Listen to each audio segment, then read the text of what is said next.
Hey everyone! In this lecture, we're going to talk about pop modern design.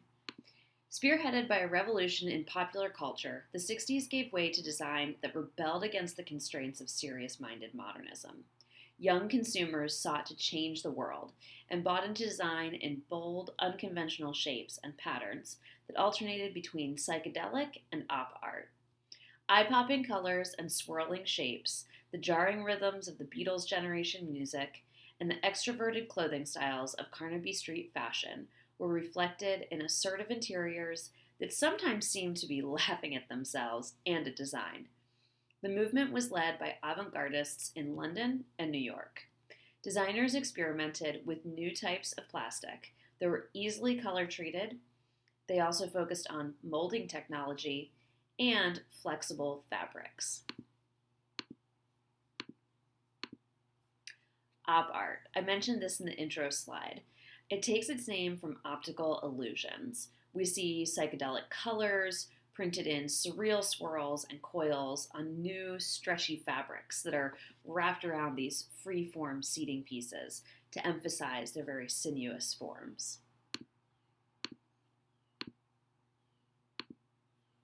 There are several new types of plastic that are heavily used in pop design style. ABS is a rigid plastic that can be injection molded and produced in a single operation. This material led to the rethinking of the formal and structural characteristics of the chair in general, like Danish designer Vernu Panton's idea for a plastic cantilever chair, like the one you're seeing here in the slide. PVC is another material. It's a flexible, opaque, or transparent film. The lightweight and very cheap blow chair was manufactured through a new technique, electronic welding, by a young Italian firm, Zenota. It is an icon of the 1960s pop furniture that embodies the revolutionary spirit of its time in its rejection of the bourgeois idea of furniture as solid, heavy, and long-lasting. It's a really youthful, playful expression of the free, casual lifestyle and culture that is ephemerally associated with the 1960s time period. And it's executed in these candy-colored PVC plastics. It was far more affordable than other contemporary works of high style or Italian design.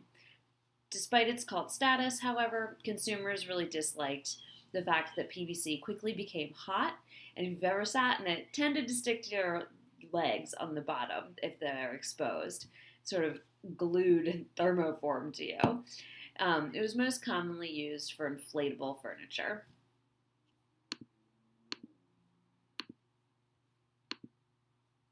Polyacrylics. They're like plexiglass, and thanks to their transparency, that are appreciated by designers in their quest for new ways of understanding space.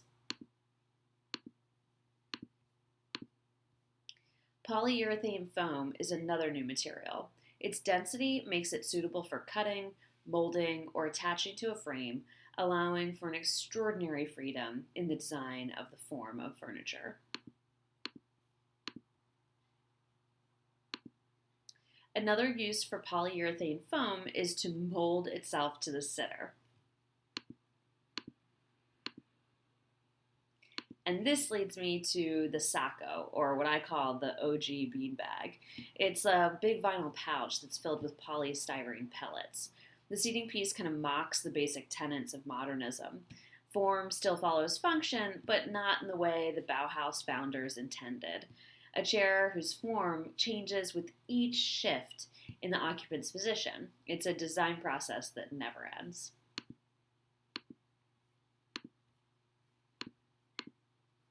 In architecture and interior design, the House of the Future, which was designed by Alison Smithson in collaboration with her husband Peter for the 1956 Daily Mail Ideal Home Show in London. It was a grand experiment in the use of plastics, new materials, and new ways of communicating. To also represent the future, film director Stanley Kubrick used French furniture designer Oliver Morgue's chairs in the 1968 film A 2001 Space Odyssey. This is the last movie ever made about mankind landing on the moon, before mankind actually landed on the moon. The 1968 Dejin chair, manufactured by Airborne, is a wiggle of stretchy fabric over a serpentine steel frame.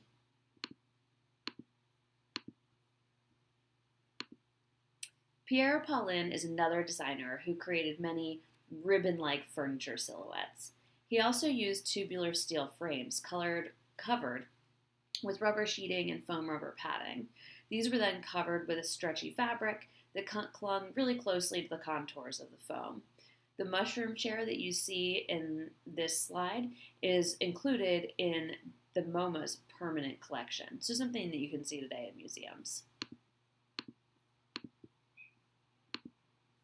In the late 1960s, the development of plastic molding, stretch jersey, and polyurethane foam radically changed the international furniture industry. Pierre Paulin said in a 2008 interview, "I considered the manufacture of chairs to be rather primitive, and I was trying to think up new processes. I tried to appeal to the lifestyle of young people. They were in low-level living. So the floor-hugging tongue chair was built from metallic frames, padded with foam, and covered with stretchable material in a variety of bright colors. Its free, sprawling form embodied an anti-establishment sensibility, and it sold in huge numbers. It was designed in 1967. The tongue chair that you're seeing here in the slide is part of the permanent design collection of the Museum of Modern Art in New York, the MoMA. Advertisements for this chair, the tongue chair, read, "Feel free to speak easy in this low lounge chair. The flowing form and significant colors enable uninhibited interior seating accents to set tongues a-wagging. Tongue whispers gently and whose flowing shape and subtle colors make it possible to create interior seating accents easily and, most of all, expressively." The Invisible Chair by Estelle and Erwin Laverne from 1957 were an experiment in molding see-through plastic into a series of seating pieces. The Laverne said the most important element in rooms is people, not furniture, hence the invisibility.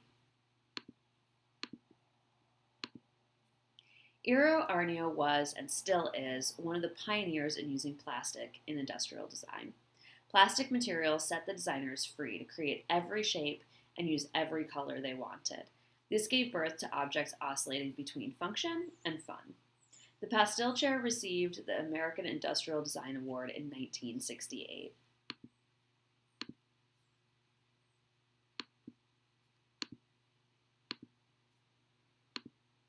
Aarnio said, "I realized the pastel chair floats and carries the person who sits in it in water, but it's very rickety. If there were just 3 items, like 2 great big armrests and a back, the chair would be stable." And this is how he came up with the idea for the tomato chair, which you're looking at in this slide.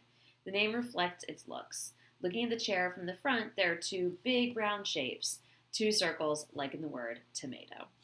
The tomato chair visualizes how Aarnio plays with round shapes. This is possibly one of Aarnio's most recognizable pieces, the ball chair. It was designed around 1968. The ball is fiberglass on an aluminum swivel base and upholstered with a foam interior. The original colors were white, red, black, and orange, although today they're made in many, many colors.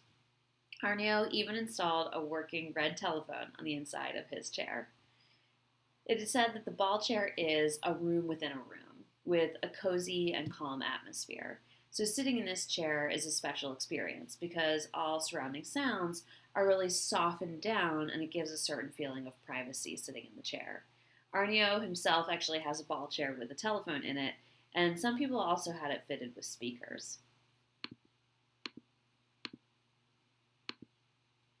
Arnie Jacobson was a star of the 1950s when wood and upholstered furniture took on organic shapes with the application of new manufacturing technology. Werner Panton, on the other hand, was a star of the 1960s when organic shapes were extended beyond wood and upholstery by the application of new materials and even newer technology. Werner Panton worked in Arnie Jacobson's office from 1950 to 1952. a time when Jacobson was intensely focused on designing the ant chair, which is the chair that you're looking at here in the slide. The ant, with its one-piece seat and back of molded plywood, paid homage to a trend in modern design toward organic forms, also seen in the work of Charles and Ray Eames. And its three legs followed a drive for reduction of form to its barest function. Behind the gentle elegance of Jacobson's work lay obsessive research in new materials and technologies which inspired Panton. Panton said he had learned more from Arnie Jacobson than from anyone else. Let's take a look at a lot of Werner Panton's work. With the cone chair in 1958 came perhaps the first hint of Panton's career-long quest of building a chair in a single piece with a single material. The idea of the cone was that you could make a strong chair by rolling a piece of relatively thin steel into a cone. In 1966, Panton made his S chair for the Thonnet Company, which you recognized from earlier in the semester. It was an experiment with molded plywood, and it's a variation of Rietveld zigzag chair of the 1930s. The design world in the 1960s was leaning toward pop art and drawing influence from dreams of space travel. Panton's drive for the one-piece chair fit perfectly into that changing aesthetic. In 1967, with the Vitra development team, Panton realized an idea which had preoccupied him for many years by producing a plastic chair from a single molding. In 1967, the Panton chair went into mass production. It was immediately regarded as a sensation and won many awards. One of the first chairs to be exhibited in the Museum of Modern Art in New York. Today, the Panton chair belongs to the classics of modern furniture design.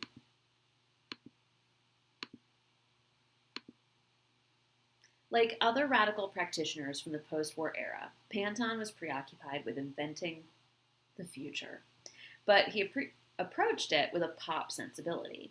He created practical objects that were of use, even though he enjoyed exaggerating and pushing the boundaries recognized by ordinary people. This is Panton's sitting wheel. It was never put into full production due to its commercial limitations, but it's made from dense foam so that the weight of the occupant does not distort the shape or interfere with its rocking and rolling ability.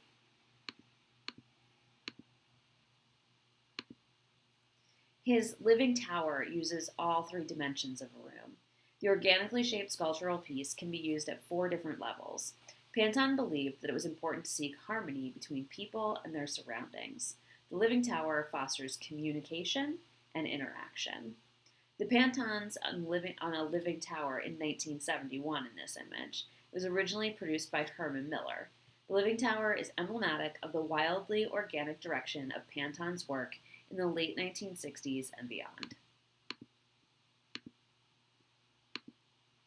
With an interest in immersive spaces, color theory, systems, and sensory perception, Panton created not only sculptural furniture that framed the body, but also interiors that evoked visceral reactions and patterns that teased the eye. Panton was all about the total environment, and he anticipated Instagram bait before Instagram was a thing. This picture is in the slide is of Visiona 2. It was an exhibition for Behr at the Cologne Furniture Fair in 1970. Visiona 2 is nothing short of a psychedelic dreamscape. Constructed inside of a ship, the Labyrinth installation is a series of rooms decked out in prismatic hues and touchable textures. After descending down a crimson spiral staircase, visitors proceed through mirrored spaces. A womb-like cavern with undulating walls wrapped in ultramarine blue, scarlet red, and golden orange fabric. A den covered in violet shag carpet. And a room clad in spears and bathed in color-changing light. It's designed to astonish and excite visitors, kind of like Jonah in the belly of the whale. As time progressed, Panton's interiors became more lively and raucous. He worked with psychologists to understand how color affected moods and perception, and, like other artists of the time, was deeply interested in psychoanalysis. He wanted his environments wholly man-made and artificial. to impact people deeply through a total work of art. This wasn't a new concept. Designers have attempted to create total works of art since the late 1800s, but he amped it up exponentially, like in the Visiona installations, which were really a showcase for a German textile company. This room, filled with vibrant chandeliers, was also part of Visiona II's exhibition at the Cologne Furniture Fair.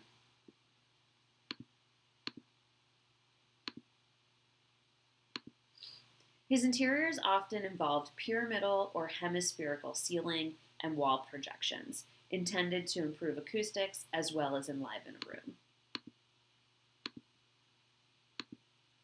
His immersive spaces were like sculptures you walk into. Nothing inside feels rational or functional, two of the guiding mantras of modernism. Furniture was designed to put you in a certain mood, like reclining leisurely or sprawling out.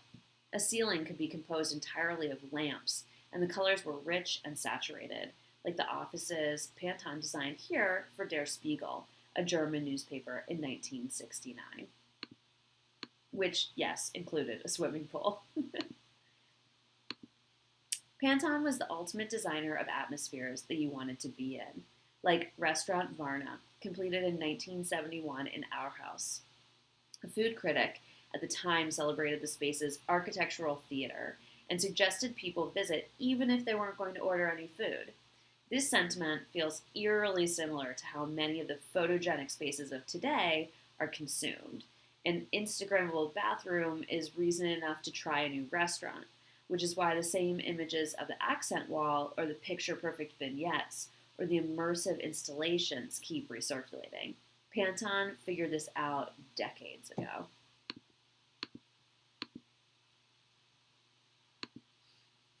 Joe Colombo is one of the faces of Italian pop modern. He was also interested in visions of the future and a new way of living, similar to Le Corbusier in his Machine for Living. He became fascinated with living cells and total furnishing units, which would maximize efficiency by having everything a family would need from dawn to dusk in a compact area. It was a typical 1960s theme based on the idea that square footage would soon be at a premium. It kind of reminds me of the Jetsons, if you're familiar with that, or even tiny house living. Colombo combined broad mobile recliners with a dining unit housing radio, record player, and pull-out trays for this piece here. He envisioned it for use on terraces, beside swimming pools, or in guest rooms. The wheeled dining unit featured storage for china, glasses, cutlery, as well as ice buckets and plate warmers. His primary concern was functionality in the case of manufacturing. The tube chair, designed in 1969, is a good example. It is 4 foam-upholstered plastic cylinders, designed to telescope inside one another for storage. The cylinders could be connected by rubber and metal hardware to form various seating combinations. Colombo insisted that the cylinders of each tube chair were sold off the shelf in a drawstring bag of his design. Here you also see the additional system from 1967. It's foam cushions in 6 different sizes with aluminum linking pins that can be used to create armchairs, chaises, sofas, and ottomans.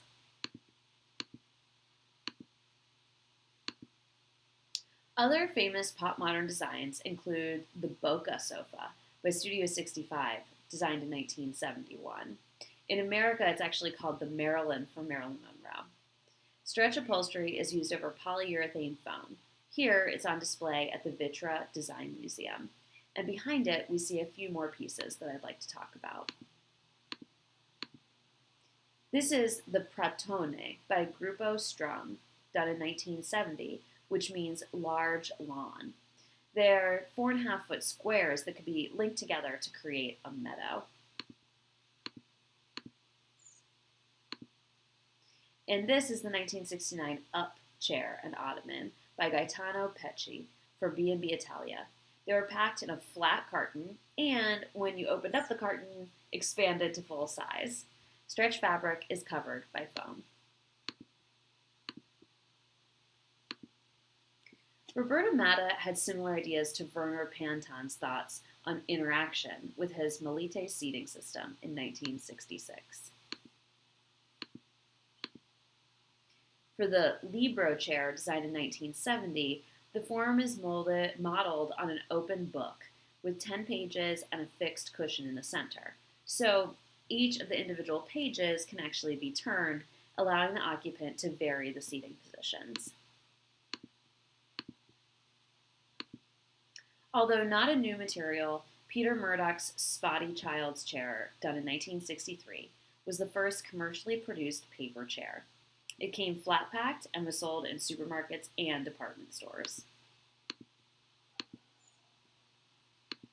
Which brings me to Bloomingdale's, a department store that you might be familiar with.